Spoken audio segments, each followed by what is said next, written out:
படத்தோட ஷூட்டிங் ஸ்பாட்டுக்கு வந்த பிரேமலதாவையும் பசங்களையும் உடனே வீட்டுக்கு திரத்தி அடிச்சிருக்காரு கேப்டன். ஏன் அவர் வந்து இப்படி துரத்தி விட்டாருன்னு அவங்களுக்கு அப்போ தெரியவே இல்லை.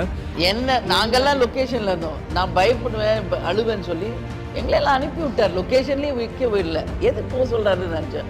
அப்புறமா தான் சொல்கிறாங்க ஹெலிகாப்டரில் ரோப் இல்லை, ஒன்றும் இல்லை, சும்மா கையும் காலையும் அந்த ராட்ல மாட்டி அப்படியே ஹேங் பண்ணிட்டு நடிச்சாரு அப்படின்றது. அதுக்கப்புறம் தான் தெரிஞ்சிருக்கு அந்த படத்தில் வந்து ஹெலிகாப்டரில் தொங்குற மாதிரி ஒரு ஷாட்டுங்க. அது டூப்பு ரெடியாக இருந்திருக்காரு. பட் டூப்பு மனுஷன் தானே, அதனால் நானே இதை பண்ணுறேன் அப்படின்னு சொல்லி ஒரு ராப்பு கூட இல்லாமல் வெறும் கையையும் காலையும் மட்டுமே அந்த ஹெலிகாப்டரில் முழுக்கிக்கிட்டு அந்த ஹெலிகாப்டர் கிட்டத்தட்ட ஒரு 10 கிலோமீட்டர் அந்த ஹெலிகாப்டரில் ட்ராவல் பண்ணி வர்ற மாதிரி ஒரு ஷாட்டு. இதை பார்த்தா பிரேமலதாவும் பசங்களும் பயந்துருவாங்க, அழுதுருவாங்க அப்படின்னு ஒரு ஒரு ஒரு நல்ல எண்ணத்தோடு தான் வந்து இவங்களை வீட்டுக்கு அனுப்பி விட்டுருக்காரு. வீட்டுக்கு வந்ததுக்கப்புறம் தான் பிரேமலதாவுக்கே வந்து ஸோ இந்த ஷாட்டு தான் எடுக்க போகிறாங்க, இதனால தான் இவர் வீட்டுக்கு அனுப்பி விட்டுருக்காருங்கிற உண்மையே தெரியும்.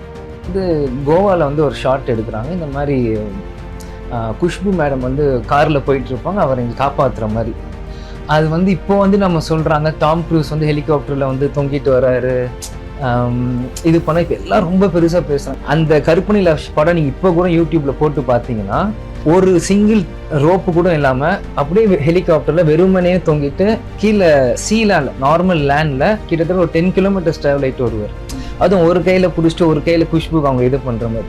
அந்த ஷாட் எடுக்கும்போது என்னைய தம்பி அம்மாவை எல்லாருமே கிளம்ப சொல்லிட்டேன் ரூமுக்கு. கொஞ்சம் கூட பயமே இல்லாமல் கேப்டன் இவ்வளோ பெரிய ரிஸ்க்கை சர்வசாதாரணமாக எடுத்த இந்த படத்தோட பேர் கருப்பு நிலாங்க. இந்த படத்தில் குஷ்பு தான் கதாநாயகியாக நடிச்சிருப்பாங்க.